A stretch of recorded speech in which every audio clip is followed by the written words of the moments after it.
A budget battle in D.C. gave way to a partial government shutdown this week, just as the healthcare exchanges began accepting new members. To talk about the budget and unseen parts of the Obamacare law are Terry Jeffrey of CNS News and Congressman Tim Heuslkamp of Kansas. And later, the Little Sisters of the Poor claim the HHS mandate will end their ministry. So they're suing the administration for relief.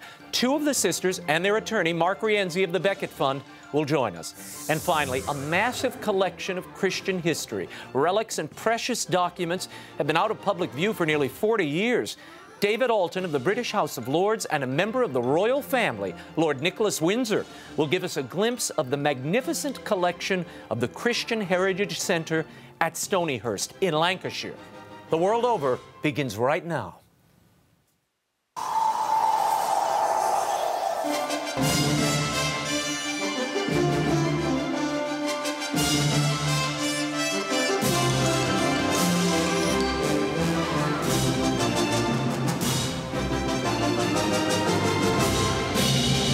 Now, from Washington, D.C., Raymond Arroyo. A warm welcome to all of you joining us in the United States and the world over. We're delighted you decided to join us, and thank you all for your emails of concern. We are all fine in the aftermath of that gunfire on Capitol Hill. We'll tell you about that in a moment. Lots to bring you tonight. Terry Jeffrey, Congressman Tim Heuslkamp, and the Little Sisters of the Poor. Wait until we tell you who they ran into in our green room a little earlier. And Lords David Alton and Nicholas Windsor are straight ahead. How often do you get to meet one of the Queen's cousins? Well, you will tonight and see some remarkable treasures.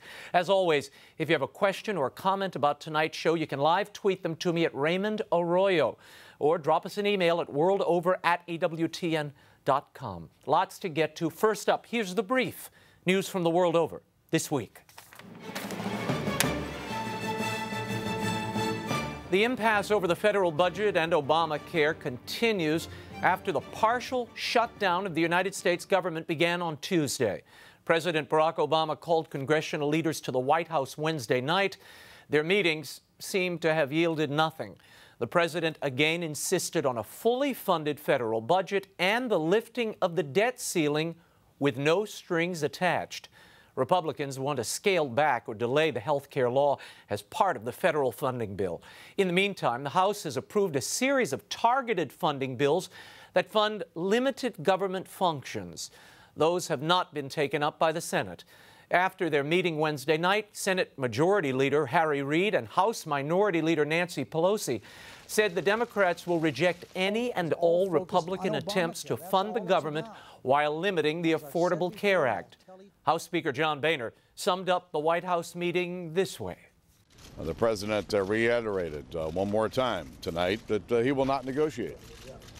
We've got divided government. We sent 4 different proposals over to our Democrat colleagues in the Senate. They've rejected all of them. We've asked you at a conference to sit down and try to resolve our differences. They will not negotiate. All we're asking for here is a discussion and fairness for the American people under Obamacare.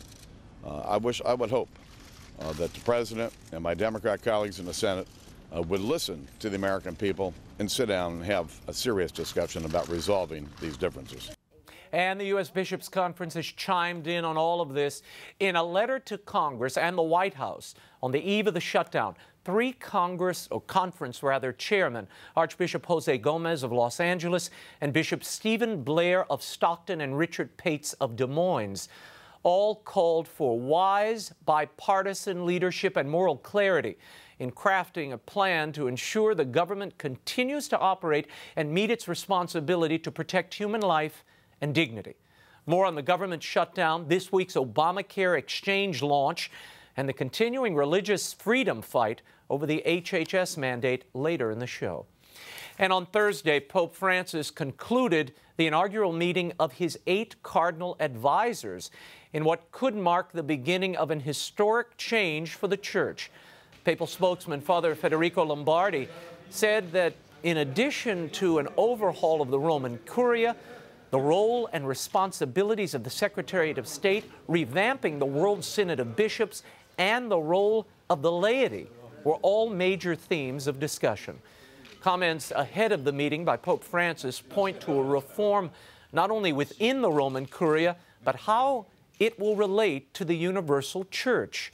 In an interview with the Italian newspaper La Repubblica, the Holy Father denounced what he described as a Vatican-centric hierarchical view of the church. He called for a more horizontal approach. He further derided the, quote, heads of the church as often being narcissists, flattered and thrilled by their courtiers. The court is the leprosy of the papacy, he went on to say. No decisions are expected this week, and the Pope insists that reform will take time. And Pope Francis received a ringing endorsement from the President of the United States this week, who apparently is a fan. During an interview with John Harwood of CNBC, President Obama had this to say. I've been hugely impressed with the Pope's pronouncements. First of all, he seems somebody who lives out the teachings of Christ. Incredible humility, incredible sense of empathy to the least of these, to the poor. And he's also somebody who's, I think, first and foremost thinking about how to embrace people as opposed to push them away.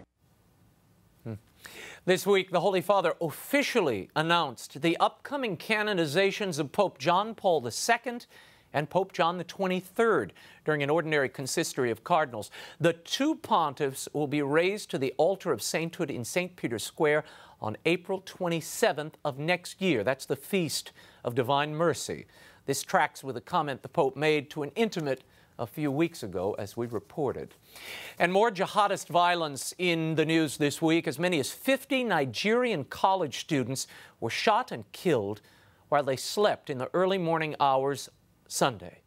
Dozens of suspected Boko Haram militants stormed into 3 college dormitories. Most of the murdered students were Muslims. Relatives gathered outside the hospital morgue, where rescue workers laid out bloody bodies so families could identify their loved ones.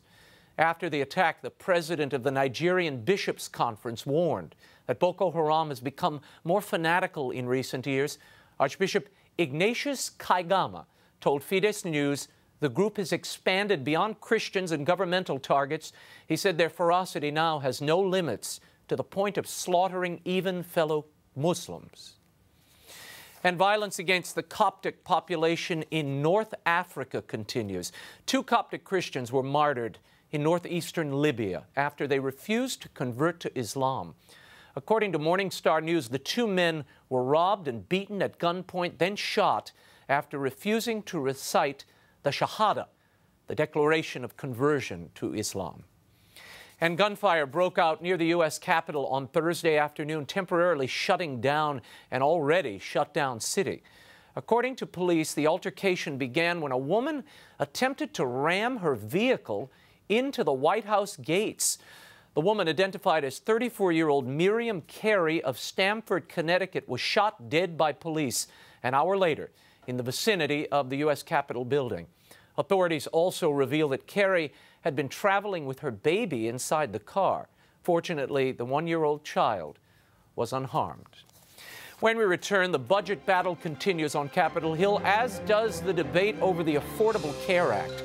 Terry Jeffrey of CNS News and Congressman Tim Heuslkamp of Kansas will help us make sense of it all and what is at stake for you when the World Over Live continues. Much more straight ahead. Stay right there.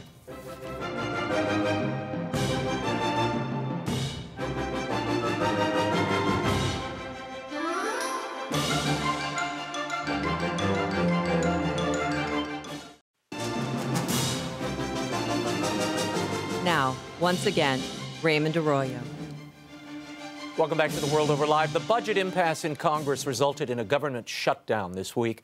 At the same time, the health care law went into effect with much fanfare and frustration.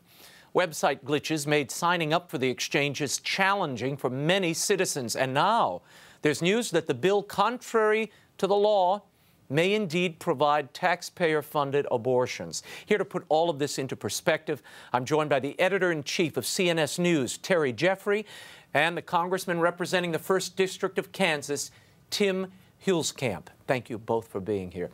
Congressman, I'm going to start with you. What is the strategy here? We have a stalemate. The Democrats say they're not going to negotiate 1 inch. We're going to hear from the president in a moment.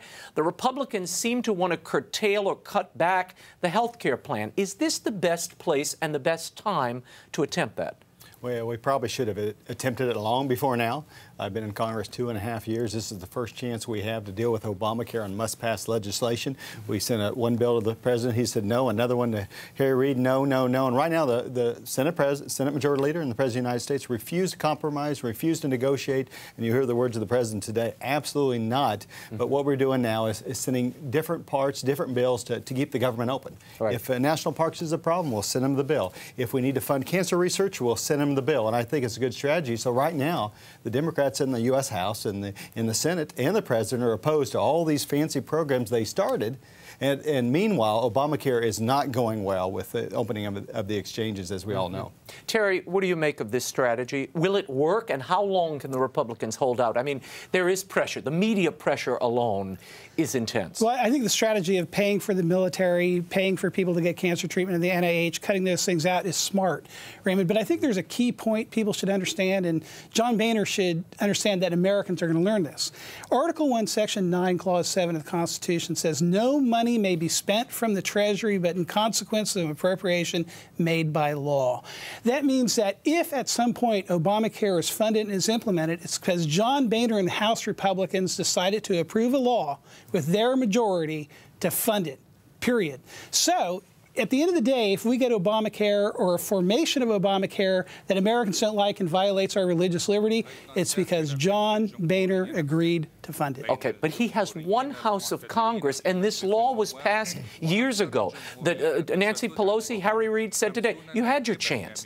This is the law of the land now. The president keeps saying that. This is the law of the land. You say what? Well, the president says it's the law of the land, but he has exempted big businesses. He wants to exempt labor unions. He wants to exempt members of Congress, and of course he's exempted from it, as well as his entire cabinet. And the Amish and the American Indians get religious carve-outs. Yeah, there's a few of those things in there, but at the end of the day, it's a tremendous argument to say, Mr. President, if it's good enough for big businesses and Kathleen civilians to have an exemption, why shouldn't the rest of us? And that's the battle we have, but at the end of the day, the battle should have taken place much earlier, but now we're in the fight here and trying to determine what can we extract, what can we protect in terms of religious liberties, and that's the battle in the next few days. And it's kicking in just now. I mean, that's the amazing thing. You have this kind of confluence of events. I want to play this bite from the president, get you both to react. Here's President Obama from earlier. Until we make sure that Congress allows Treasury to pay for things that Congress itself already authorized, we are not going to engage in a series of negotiations. And the reason, John, is very simple. If we get in a habit where a few folks, an extremist wing of one party, whether it's Democrat or Republican, are allowed to extort concessions based on a threat of undermining the full faith and credit of the United States, then any president who comes after me, not just me, will find themselves unable to govern effectively. The president says you're trying to extort concessions, Congressman. Is that what's happening here? It used to be called negotiation and compromise, and actually we have offered to the Senate, could you please sit down and visit about it? But Harry Reid and the President of the United States don't think they have to compromise, don't think they have to negotiate, but at the end of the day, that's what we're going to have to do. And that's why the government was shut down, because they refused to actually talk about where we go. The president is not a king, and Harry is not a prince, and they've got to come to the table and negotiate, and that's what we're going to do today, and I think most Americans get that. Terry, your thoughts on this, and the Republicans now are saying, let's go to conference. Now, conference means you take the bill that passed in the House and the one the Senate passed, and you reconcile the two. That's negotiation. Sure, but it also puts it in the hands of a smaller elite group handpicked by the leadership. But on this negotiation thing, Raymond, last Saturday evening when the House Rules Committee was getting ready, preparing the bill that these folks were going to vote on early Sunday morning, Congressman Jim McGovern, a Democrat from Massachusetts, was remarking on the policy that had been sent over to the administration right then, where the president said he's going to veto anything that touches Obamacare. Congressman Hal Rogers, the appropriations chairman, said to him, he's drawn a red line, has he? The room burst into spontaneous laughter, because what people had in mind was this was the president of the United States that drew a red line for Bashar al-Assad, the dictator of Syria, about not killing innocent people with chemical weapons. weapons. The dictator killed people with chemical weapons anyway. He then backed down to Vladimir Putin, and he's been to retreat ever since on his policy towards Syria. You think he's going to retreat on this? He could be made to retreat, but more importantly, the Republicans need to explain to people, which I hope we can do on this program, the serious things that are at stake here. We're talking about the destruction, the deliberate destruction of innocent human life, and we're talking about the deliberate taking of the free exercise of religion, the freedom of conscience that is protected in our First Amendment. We need leaders in this country who can dramatize that for the American people, put the debate on that grounds, and we win. Okay, let's talk about that for a moment while we have time. Tell us, Terry, how exactly is abortion funded in this bill? I thought, many viewers of this program, the president signed an executive order, and there is already existing federal law that says you may not have taxpayer-funded abortions. Yet you claim this health care plan allows that. Right. There's two ways, Raymond, that it funds abortion. First, under this preventive services regulation drawn up by Kathleen Sebelius, the Catholic Secretary of Health and Human Services, every single health care plan in the United States, except one sold to a house of worship, must have coverage cost-free of fees and copay, sterilizations, and all FDA-approved contraceptives, which include ulipristal and Plan B, which are abortion-inducing drugs. That's number one. Number two, everybody under 400% of poverty gets a subsidy when they buy insurance in the healthcare exchanges. In the healthcare exchanges, there'll be one plan that doesn't cover abortion, but people won't know which one it is. It's kind of like a shell game. The others will cover abortion.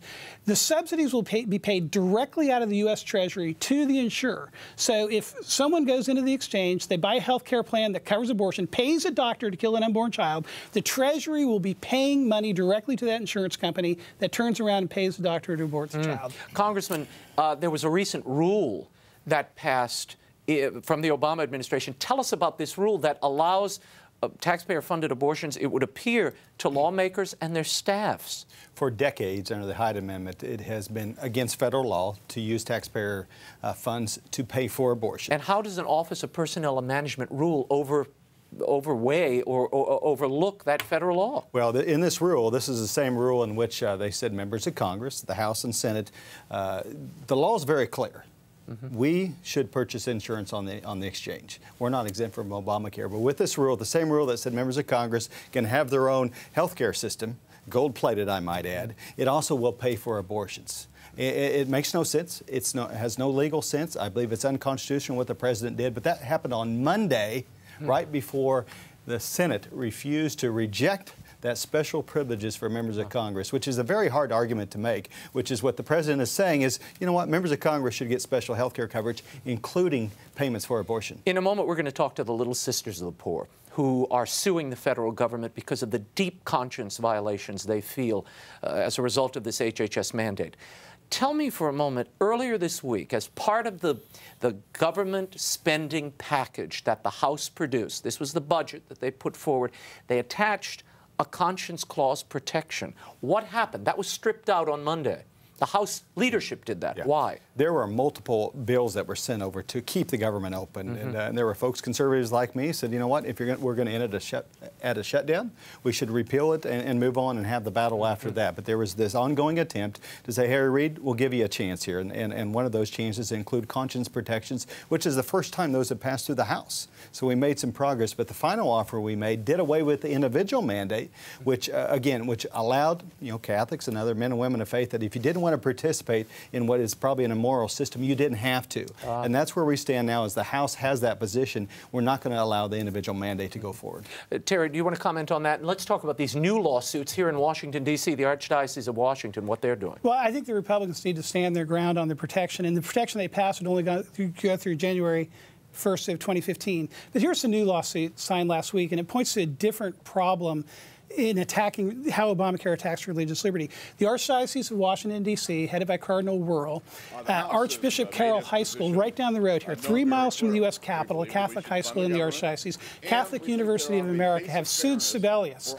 And the issue is the latest iteration of their preventive services rule, which theoretically gave an accommodation to Catholic organizations and other religious organizations, but it defines as a religious organization only those things that are organized under that section of the Internal Revenue Code that churches per se are. So Cardinal Wuerl himself is immune. But Archbishop Carroll High School, this wonderful high school, Raymond, it was the first fully desegregated high school in the city, the capital city of our country. Totally Catholic institution. It is organized as a separate 501c3. Kathleen Sebelius and her HHS is saying, Archbishop Carroll is not a quote-unquote religious institution. Therefore, they have to buy abortifacient coverage, sterilization coverage, contraceptive coverage for their faculty. And so Archbishop Carroll, with the diocese, is suing. But before that ever gets to the Supreme Court, John Boehner, the Catholic Speaker of the House, has to step up. He's got to defend Archbishop Carroll. He has to stand with Cardinal Wuerl. He has to stand with every Catholic in this country in defending our liberty in what is unmistakably a direct attack on the free exercise of religion. Congressman Heuslkamp, is the leadership sensitive to this, particularly the outcry of the people of faith, not only Catholic people, Hobby Lobby and others, who feel this offends, this HHS mandate so offends their personal beliefs and their conscience? There is not a lot of discussion behind closed doors. There are folks like myself, maybe a dozen, 20 of us that are really pushing this and worried about the impact on religious liberties. I think oftentimes folks in the Capitol, much as they don't like it, don't like to say that they want this to end up at the Supreme Court, which it is, and say, hey, maybe someone else will take care of it rather than a frontal assault on it. But one thing we can't forget, this abortion mandate that's contained within is a cash cow for Planned Parenthood. There's no question about it. Tell us how that works. Well, as was mentioned, how the system is, it's going to pay for abortions. There's basically a line in the Treasury that will pay for abortions for the first time in the history of this country. It's kind of an abortion kitty. It pulls a little bit from everybody, right? And it's in a kitty there. It really does. And almost everybody's going to be participating in this. And Planned Parenthood is very powerful, even amongst quite a few Republicans. And so I think that's a part of it. There's big money involved in this. Another thing people have to worry about, Raymond, is the infrastructure of Catholic health care in this country. Historically, we've had Catholic hospitals where doctors, nurses could go and practice medicine fully in keeping with the Catholic faith, where patients could go and expect to be treated the way you would when people were following Catholic moral teachings. But what we've seen, for example, in Massachusetts since Obamacare is all but one of the Catholic hospitals have been sold to for-profit hospital chains. You've seen hospitals out west move out of the Catholic orbit. We need more Catholic health care, not less. And I would warn Catholics about thinking of Obamacare as some form of surrogate charity, where the state coercively takes from us our money and then on our behalf provides charity to people. These are people who believe in things we don't believe in, like taking innocent life. We have to defend our hospitals from this attack. Final question. What is your best guess on when this government shutdown might end? And do you think you'll get the concessions that I know the leadership and so many of you want on Obamacare? The President, Nancy Pelosi, Harry Reid are very adamant. They are not flinching on this. I think they're very nervous. There are a lot of red state Democrat senators up for re-election, and they have to go home and explain not only their support for Obamacare, which is very unpopular, but their support for a gold-plated health care system just for members of Congress. That is very difficult. I think we're making progress. I don't know for sure where it ends up. You're not hearing any hue and cry from your district about this government shutdown? Very little. I mean, people are getting hurt. It shouldn't have happened. But people also understand it's time Republicans stand on principles. Every Republican I served with said they would fight tooth and nail against Obamacare, which is what's happening now. We're just doing what we said we'd do and making progress. Aside from my neighbors who all work in the federal government, I think people outside the Beltway, they kind of shrug. Well, I mean, unless you're a tourist. Yeah, 60% of federal employees are still on the job today.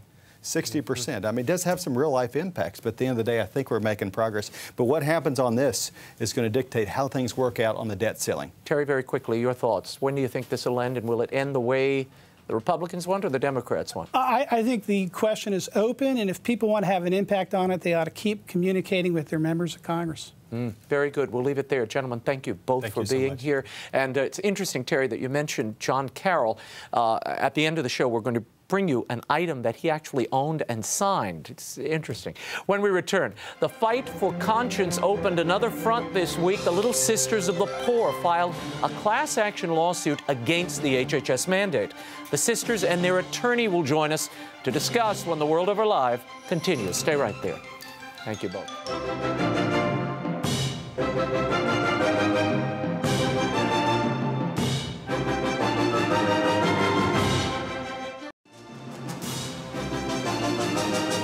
Now, once again, Raymond Arroyo.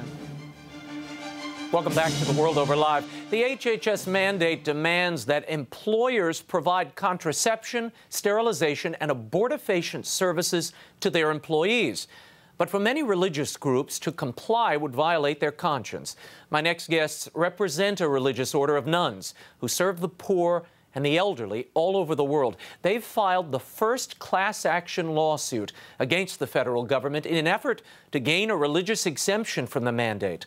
A little earlier, I sat down with Sister Constance Veit.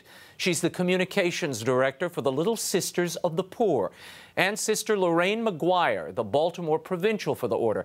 Their attorney, Mark Rienzi of the Becket Fund, also joined us. And wait until you hear who they met in our green room. Here's the interview. So, Sister Lorraine, I want to start with you. Yes. On January 1st, you will have to provide, by law, to your employees, abortifacients, sterilization services, and contraceptives. Why is that so problematic? And I know you've tried, you have petitioned the administration to no avail. We have. We submitted our response explaining our situation and why we felt we should qualify for the exemption. And the problem for us now is that we are being required, we would be required by law, by the HHS mandate, to provide these services that really violate our religious beliefs. We feel that they are morally unacceptable for us as Catholics, and just our natural conscience doesn't allow us to participate in these kinds of practices. Now, Mother, you know what the government says, and Kathleen Sebelius, whom you ran into on your way into the studio here, her argument is, how does it violate your conscience to pay a premium to an outside insurance company? There's distance there, Mother. No, there isn't. We are still participating with an act that we don't believe in. Maybe not directly, but there is an indirect participation in providing these services that we just can't cooperate with. And that violates your personal faith and your It really does.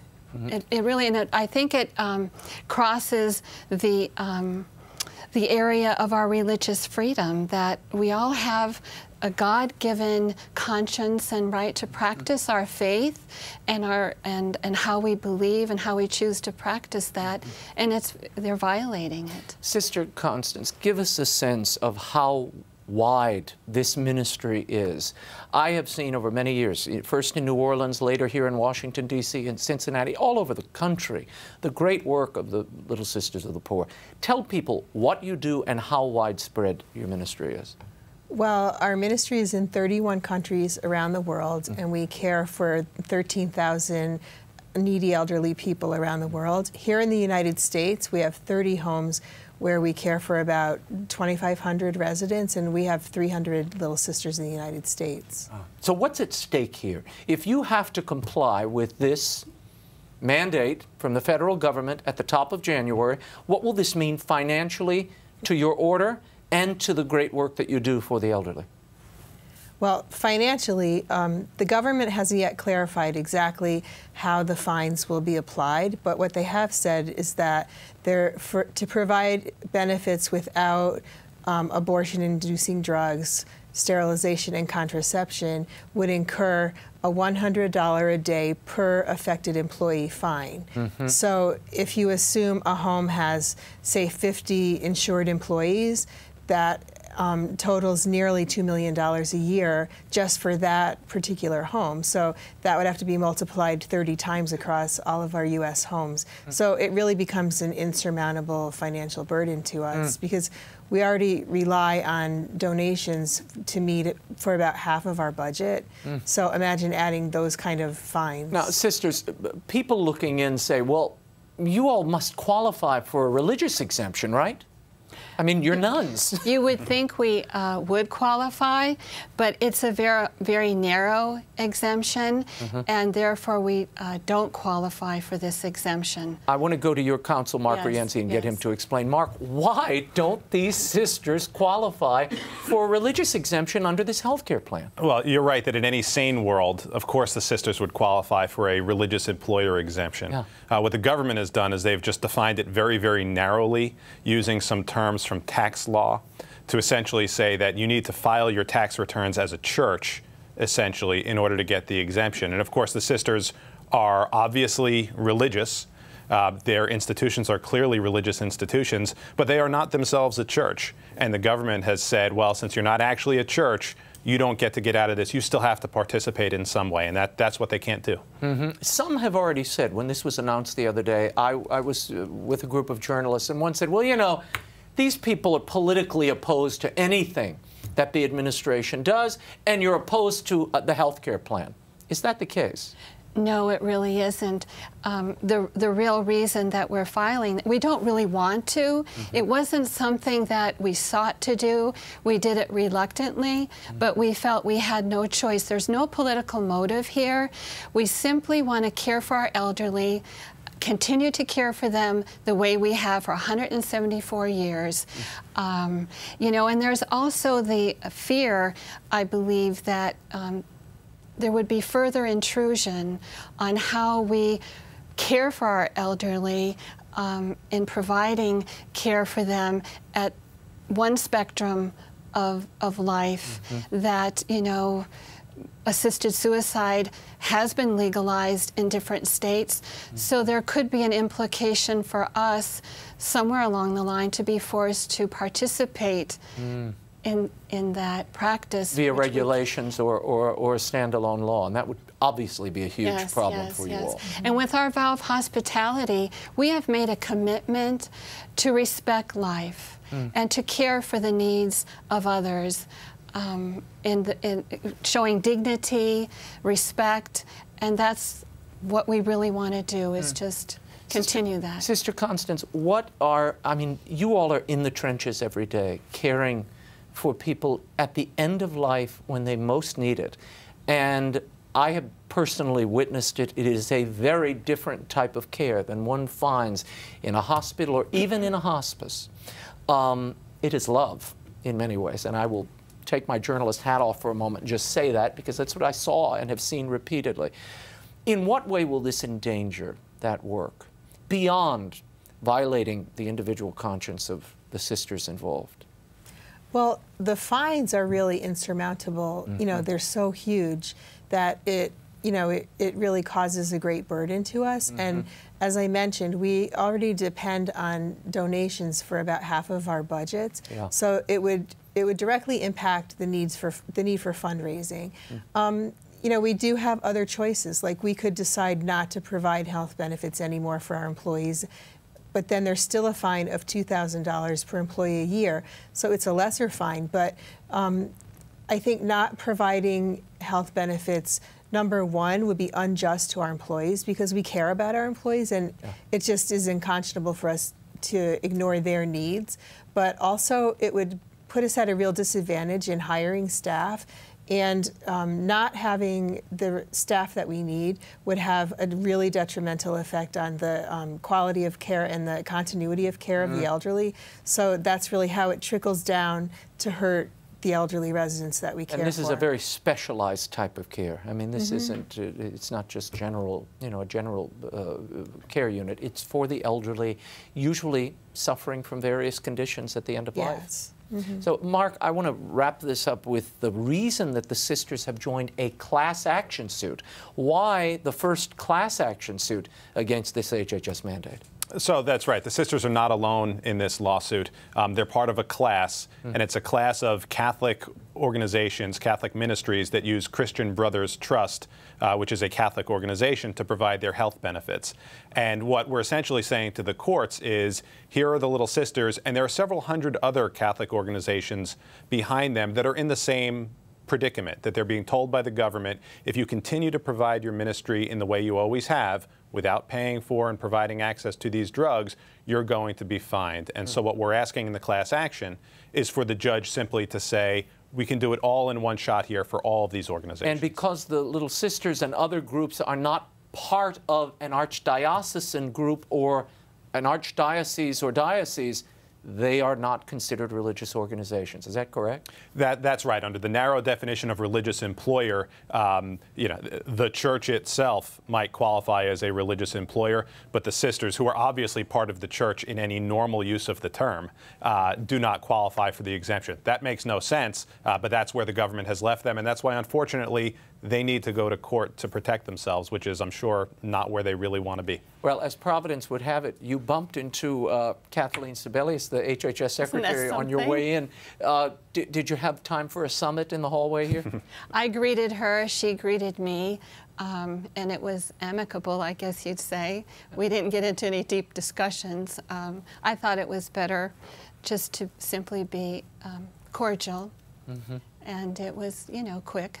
But we stood there for a good minute or so. Yeah, no, she was talking to you. I saw that. She told us that she's familiar with our work because she grew up in Cincinnati, and we have sisters in Cincinnati. So. Well, look, Washington is even coming together to end the shutdown. So who knows what happens here? That could have been the beginning and the end of your lawsuit. We shall see. You can learn more about the work of the Little Sisters of the Poor by visiting their website, littlesistersofthepoor.org. When we return, we'll talk about the fate of a marvelous collection of Christian artifacts, including the cross of St. Thomas More. Lord David Alton and Lord Nicholas Windsor are here to talk about their effort to preserve the Christian heritage of Britain and the English-speaking world. They'll also show us some historic treasures. The World Over Live continues in a moment. Don't miss it.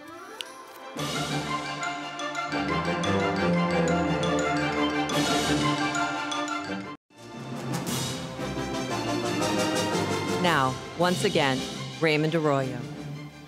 Welcome back to The World Over Live. My next guests are leading an effort to bring the oldest surviving collection of Christian antiquities in the English-speaking world back into public view. They hope to also preserve an overlooked chapter in the history of British Christianity. David Alton has been in the forefront of religious freedom and human rights all over the world. He's a crossbench peer in the UK House of Lords, representing his native Liverpool. And joining him is a member of the British royal family, a godson of Prince Charles, and a cousin of Queen Elizabeth, Lord Nicholas Windsor. They are leading an effort to establish the Christian Heritage Centre at Stonyhurst in England. Joining us is the Christian Heritage Centre's curator, Jan Graffius. So I want to start with Lord David Alton, whom is a regular here on the show. Everyone knows you. And then I'll get to the other members of our august panel here. Why do you need a Christian Heritage Centre at Stonyhurst in the middle of England? Well, there are two reasons, I would say, Raymond. First of all, because it will tell the story of the Catholic community and its links, especially between England and America. But it is needed at a time when people have lost their identity. In the book of Isaiah, it says, remember the rock from which you're hewn.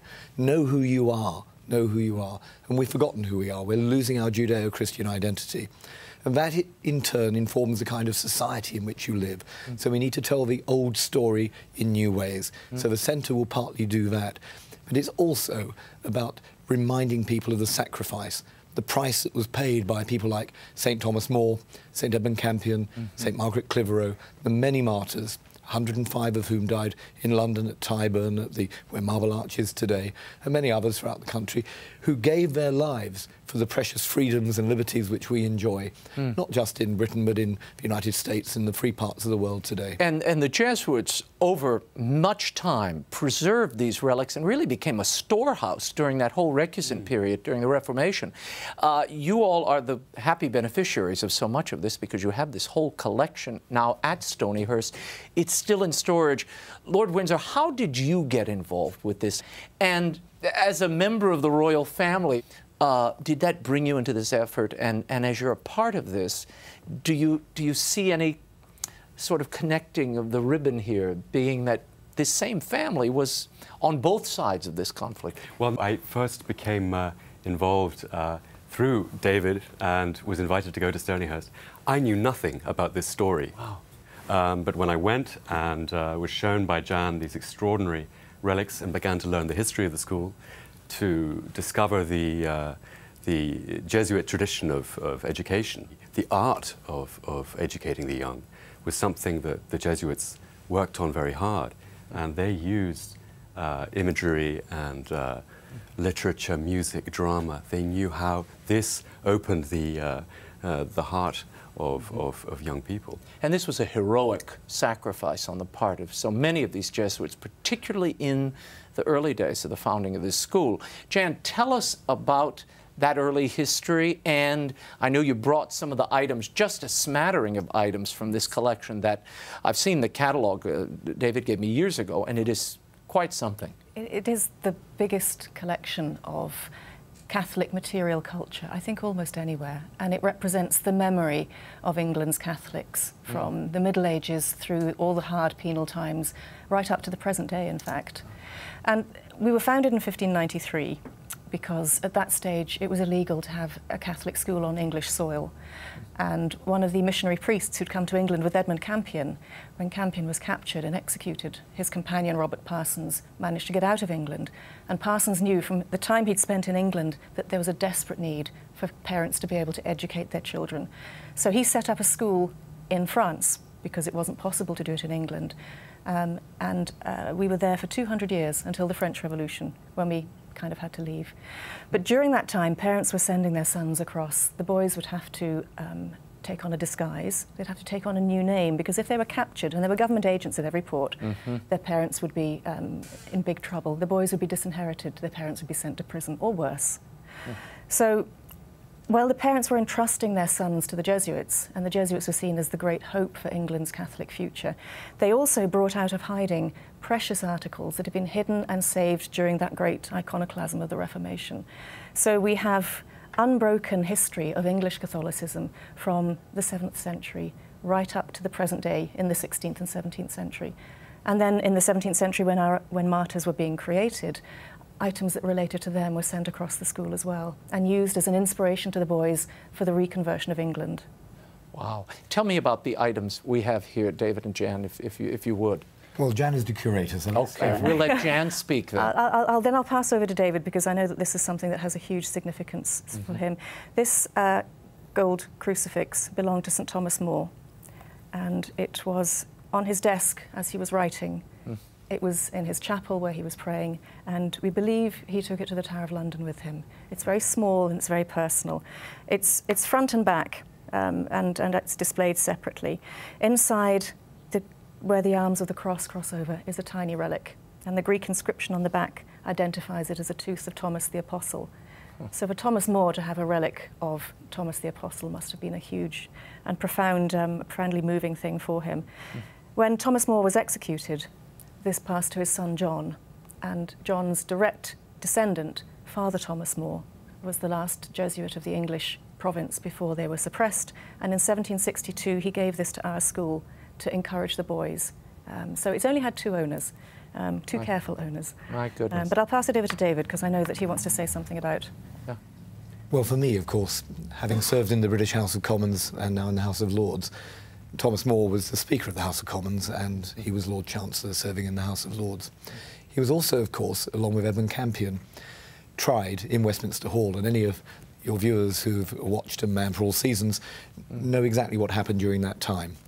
And it was during that trial when he said he was the King's good servant, but God's first. And I guess that issue of who you serve, can you serve tyranny at the same time serve God? No, of course you can't. You have to make that choice, and More made the right choice. But it cost him his life. And in an age when we live in politically correct times, we need a different kind of PC, political courage, and that's what Thomas More stood for. So for me, of course, this is very precious. I can't help recalling, though, that Pope Benedict, of course, during his state visit to England, which you covered so well on EWTN, he spoke in that very hall where Thomas More had been tried. And I couldn't help thinking that both More and Campion and the other martyrs must have been looking down from their celestial vantage point with great affection at what was taking place. It was the healing of history. And so we are in a much better place than we were then. But it demonstrates the truth, I think, of Tertullian's adage that the blood of martyrs is the seed of the church. The price that was paid during those times, we must never forget this. Now, this is really an extraordinary collection. I mean, you have a first folio of Shakespeare, the rope that Edmund Campion was hanged with. I mean, it is an extraordinary. How vast is this collection? I know you've got 40,000 plus volumes of books alone. That's from 3 libraries. We have other libraries. So we have probably about 100,000 books. Oh. We have an archive that goes back to the 8th century. We have silver and vestments and manuscripts. And then there's a whole sort of scientific collection. There's an ethnographic collection. The Jesuits were great missionaries, and wherever they went in the world, they would collect objects from local cultures and bring them back to the school to educate the boys that there is a whole world of different meanings and cultures, and also that everybody in the world is looking for God in their own way. And it's a museum, correct? It is a permanent exhibit area where the public will have access to these. Well, it's in fact the oldest, museum collection in the English-speaking world. Lord Nicholas, I would be remiss if I did not mention that you are the first member of the royal family to convert to Catholicism in something like 328 years, which is an extraordinary thing. How does it feel for you to see this collection taking shape in England? And is that part of the healing, if you will, the religious healing of England that was so divided during the Reformation and onward? Well, I think that's right. I think it is, because it was a terrible wound in England. The culture suppressed at the Reformation. And then not only one thinks of the Reformation being in the middle of the 16th century, but in fact the suppression was really a program that rolled on for several centuries to obliterate the memory, to prevent the Catholic community from reviving its own sense of self. The memory was obliterated. So these precious things that were kept, were held on to, were hidden and saved from those who would destroy them. They are really extraordinarily precious. They're not just like other things that are in a museum. And they're part of the living history. Well, I was about to say, very much part of the living history. If you'd been with us a couple of days ago in St. Matthew's Cathedral here in Washington with Cardinal Wuerl, and the following day with Cardinal McCarrick, if you'd seen the queues of people queuing up to reverence this crucifix of Thomas More's, if you'd seen the young people at the Catholic University of America or standing room only at the Catholic Information Center here in Washington, and also at Georgetown today, amazing to see the affection, the respect, the knowledge that this is part of everybody's history, that the stand that Thomas More took, after all, the patron saint of politicians and statesmen as well as the patron saint of lawyers. They know that this is an essential part of their own history. But also, of course, we brought with us another artefact which also links this country with our country through the Carroll family. The first American bishop, John Carroll, and his cousin Charles Carroll, the only Catholic to sign the American Declaration of Independence, both of whom studied at St. Omer's, which became Stonyhurst Park. It's the same institution. There were more than 10 Carrolls who studied there over the years.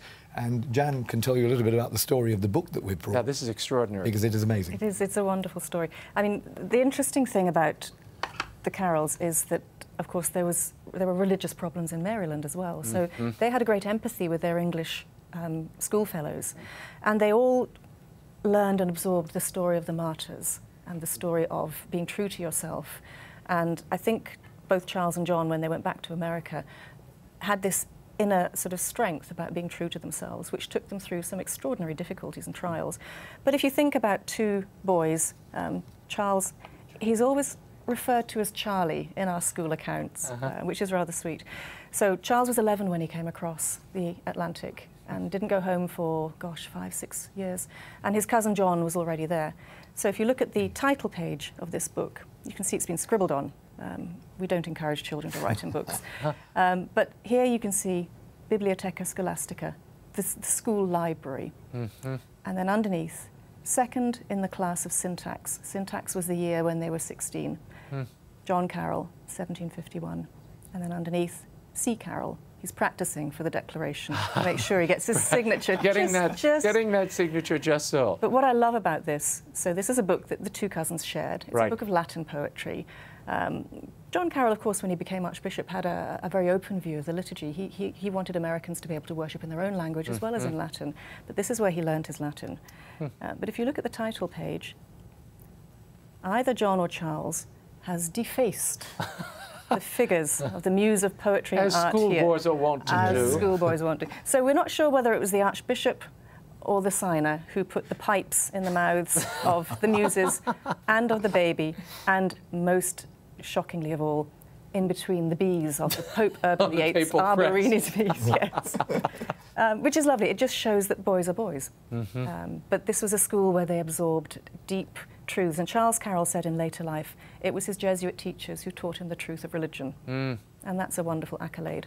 And the only Catholic to sign the Declaration of Independence. Yeah. Amazing. Yeah, you want to add something? Well, I was going to say that this underlines the link between our two countries and special relationship that we've always enjoyed. But it also reminds us of the price that's been paid to secure the religious freedoms and liberties that we often take so much for granted. And I was with Congressman Chris Smith at the Capitol today, where, again, these exhibits were being shown with the Congressional Librarian. And we were talking about a visit he's just made to Nigeria, where last weekend 50 young people were murdered by people from a radical Islamist group, Boko Haram. We talked about Pakistan and how 80 people coming out of church were shot, and you featured it on the world. Those two bombers. And then the dreadful events in Kenya, and you think of what's happening in Sudan with Bishop Makram Gassis, in North Korea, which we've talked about before, where I've been 4 times, the terrible price that people are paying. So we've got to recapture the spirit of John and Charles Carroll and the spirit of Thomas More. And this really holds it in such a precious way. It is extraordinary to have access to this.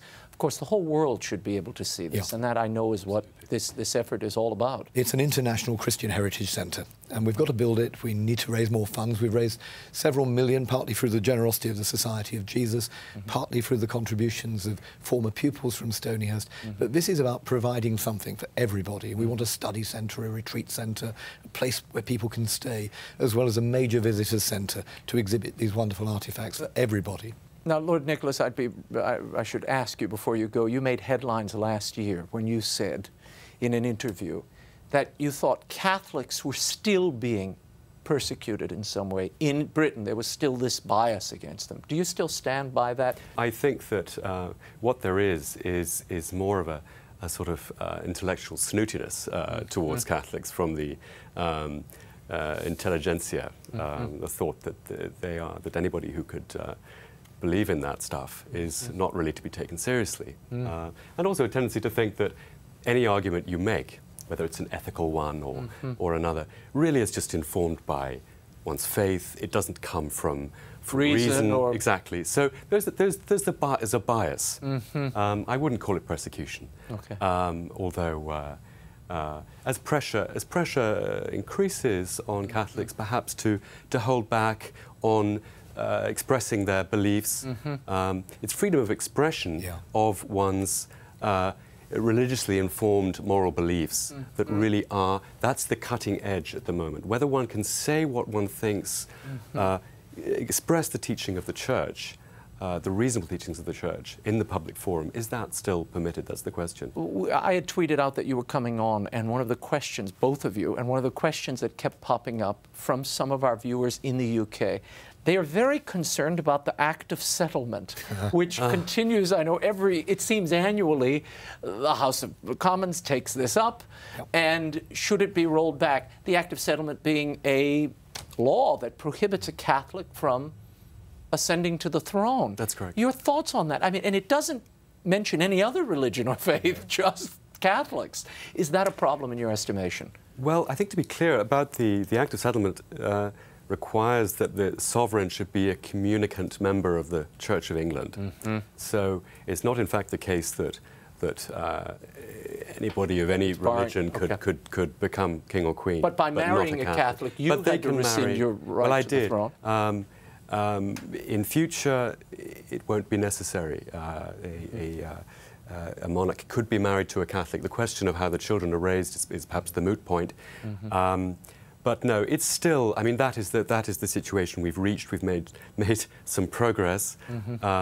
But clearly there is resistance to the idea that you could have a Catholic on the throne and that it wouldn't be any sort of threat to the stability of the realm. It's still a concern. There are positives, there are negatives. On the negative side, far more worrying than things like the Act of Succession are things like the 2 Scottish midwives who were taken to court because as Catholics they said they would not take part in an abortion.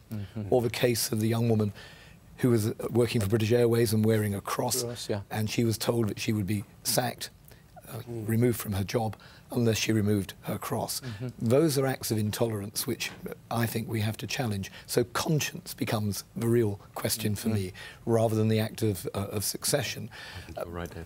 But what does worry me sometimes is that the precious liberties that we enjoy are sometimes taken very much for granted, and we do that at our peril. We also have to remember the gains that have been made. It was only in 1829 that Catholics and Jews were emancipated. The end of the 19th century, when Catholics could even go to universities like Oxford and Cambridge. We now have 2,200 Catholic schools in the United Kingdom, 850,000 children being educated in them, and many of those voluntary aided schools are supported by the state. That is a terrific gain from our point of view, but safeguarding our right then to have those schools with a true Catholic ethos is another battle that's underway. Well, it's another reason, and it reminds us of the importance of this collection to connecting the past to the present, and it is so alive. And these articles are instant touchstones to the faith and the heroism that really carried the faith into the present. And it's important for us to reconnect with that and to pass that story along to our children. Watching a student at the Catholic University of America yesterday take out her crucifix and to ask if she could place her crucifix on Thomas More's crucifix. That is the chain, the unbroken change, which goes right back to the real crucifixion 2,000 years ago. So we've got to remember our story and pass it on with real affection and determination to the next generation. Very good. Well, Can I just say one last thing? Well, that to me, these things represent love. Love in action. Archbishop Romero's alb, stained with blood there, preaching against the corruption and brutality of the regime in El Salvador in the 1980s. St. Edmund Campion's, again, a blood-stained part of his clothing. These were people who were dying out of love for the truth and love for the Church, and the realization that England would suffer terribly from being separated from communion with the successor of Peter. No, they are beautiful keepsakes of their faith, and a testament to how deep that faith was, and a good reminder to the rest of us. Indeed. I thank all three of you for being here, for taking the time. And I'm going to come. I want to visit the center. We'd love to see you. Well. Take a peek at the other treasures there. I'm sure the audience would love to see them. So thank you all. Thank you. Thank you. Thank you. You can find out more about the creation of the Christian Heritage Center at Stonyhurst by visiting their website at ChristianHeritageCenter.com. I'll spell center for you. It's CENTRE.com. If you'd like to help the museum, click their Support Us button on the menu. It's at the top of the page, and find out how. Until next week, the show continues on Facebook and Twitter. Like me on Facebook or follow me on Twitter. The links are at RaymondArroyo.com. And by the way, if you sign up for my free e-blast at RaymondArroyo.com, I'll send you exclusive content each week. In the meantime, we'll be scouting the world over for all that is seen and unseen. On behalf of the staff and crew of EWTN News, I'm Raymond Arroyo from Washington, D.C. Bye now.